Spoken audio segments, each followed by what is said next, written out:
My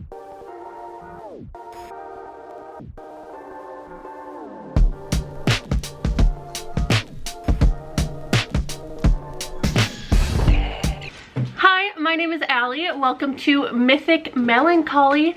Today I'm bringing you some springtime vibes, some of those springtime feels, the flowers and the grass and the sunshine and the bird song, all of it, all those vibes, but in book form, because we don't have those vibes outside, okay, at all. Not even a little bit. It's been snowing for 2 days. There's like a foot of new snow out there. It's not even beginning to look a little bit like spring here at all. It won't till sometime next month, if that. At this point, I don't even know. What is spring? Does it exist in Minnesota? No, not really. But because it is March, and March, April, May are those springtime months, I figured we're going to talk about some reads that have springtime vibes that I think would just be good reads for the springtime season. And I have five? Yes, I have 5 of them for you today in kind of a variety of feels. First up, we have one of my all-time favorite middle grades, which is Eva Evergreen's Semi-Magical Witch. This is just so cute, so fun, so feel good. It's so good. Doesn't get any better than this in middle grade. I love this with my whole heart. Now, I love a witchy middle grade to begin with. It is my favorite subgenre, I guess, or whatever you want to call it in middle grades, is witchy ones. This one follows Eva Evergreen, who is a witch of sorts. Her mom is a really famous witch who's really powerful, but Eva kind of doesn't have a whole lot of magic. She can't do a whole lot. She just doesn't have much going on in the magical department. And she still really wants to become a witch, follow in her mother's footsteps, so she goes off to the Witches' Council like everyone else to get her apprentice test, and they're like, don't even want to give it to you because you barely have magic. But she does end up getting it, and she goes to this town, and in this town she basically has to help them out, and she ends up having to help save them from this horrible like apocalyptic storm thing that just keeps happening all the time in this world. She meets all sorts of people, she helps all sorts of people, she has all sorts of friends. There's a cute little like Firefox pet thing. It's Ghibli vibes. It's definitely Ghibli vibes. It definitely feels a little Kiki's Delivery Service, and I'm not mad about it. You can't help but love basically all of the characters in this and just want them all to find happiness, especially Eva. You just want Eva to just find herself and find who she is, and you just want the best for Eva. Now we move on to a YA, and I picked out Honey and Ishu's Guide to Fake Dating. This is probably one of my favorite YA romances. It's a sapphic romance, and I adore these two girls and their awkward budding relationship and their fake dating. Now, I love a fake dating trope, especially in YA romance, YA fake dating. I kind of just find hilarious and fun.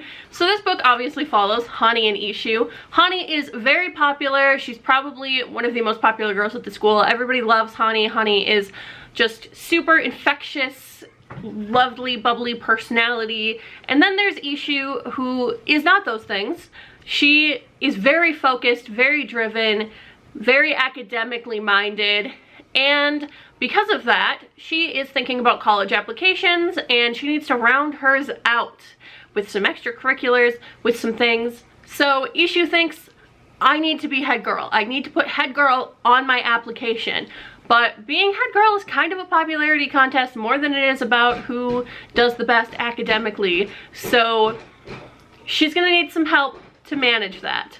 Now, Honey has just recently come out to her friends as bisexual, and they've basically just said, you can't be bi if you've never even dated a girl. And there's just biphobia and bi erasure going on. Those things are in this book a lot, so definitely trigger warning for that. But Honey is like, okay, well, I'm already in a relationship, and you can see where this is going. Hani and Ishu decide to fake date to fix each other's problems. And obviously fake dating turns into real dating, and the relationship between them is just so sweet. It's so sweet. It makes you feel good. This book makes you feel good by the end, which is kind of what you want in the springtime. You want to feel good after the dreary, dreadful months of snow and cold. Now, if you're looking to bolster your Goodreads number or your reading stats, I have 3 super quick, super cute graphic novels for you. The Tea Dragon Society, the Tea Dragon Festival, and the Tea Dragon Tapestry. These are perfect for reading in spring to just make you feel good, give you some of those naturey, outdoorsy vibes, and just make you feel a little bit of joy. These are beyond cute. They're also diverse. I don't know that I could say a lot about the story. It basically follows some different people each time, just living in these little towns, finding out about themselves, taking care of these adorable little tea dragons, and they're just heartwarming good times with great art. For something a little different, not everyone likes a bubbly feel-good read all the time. That's not everyone's cup of tea.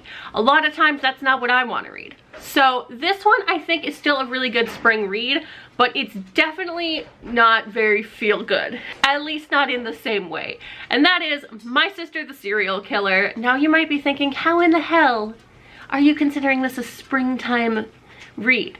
Bear with me here. Okay, I had my reasoning for picking this one. First of all, it's pretty short. It reads really fast. So you can just really get into the reading. It's, you know, fast paced. You can just follow the story. You can get into it. It's also almost kind of humorous at times.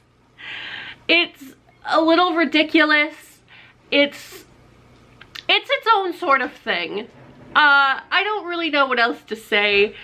Basically, it follows 2 sisters, one of who keeps killing her boyfriends. When something goes wrong in the relationship, she just ends up like murdering them. And then the sister who isn't a serial killer always ends up cleaning up after this and protecting her. And then there's a boy that gets between them, and she's worried that that boy's going to get murdered.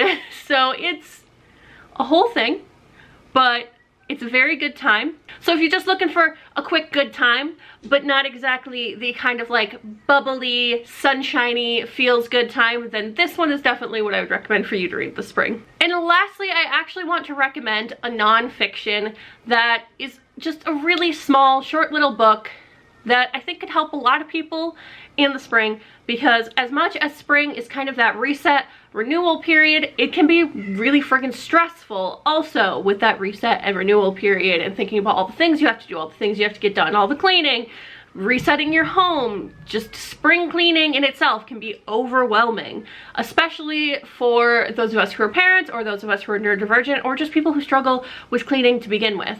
So I decided to add How to Keep House While Drowning to this list. This is by a therapist who also, she's quite popular on TikTok. She has a lot of like neurodivergent tip videos for cleaning and things. She's neurodivergent herself. She has a family and kids. Now, I wouldn't say this book is only for people who are neurodivergent or have a family. There is a lot of focus on those things, but the tips can be kind of broadly applied to anyone who is just struggling or overwhelmed as well.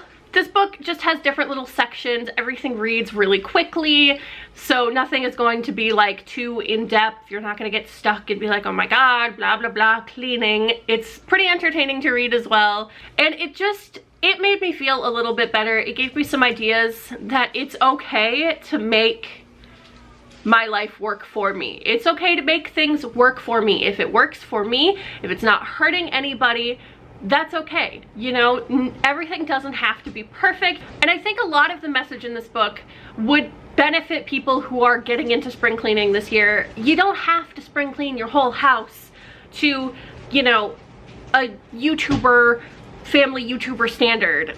that's not realistic for most people. That's definitely not realistic for most neurodivergent, chronically ill people, for most parents, for really anyone in general. No one's house really looks like that. You don't need your house to look like that.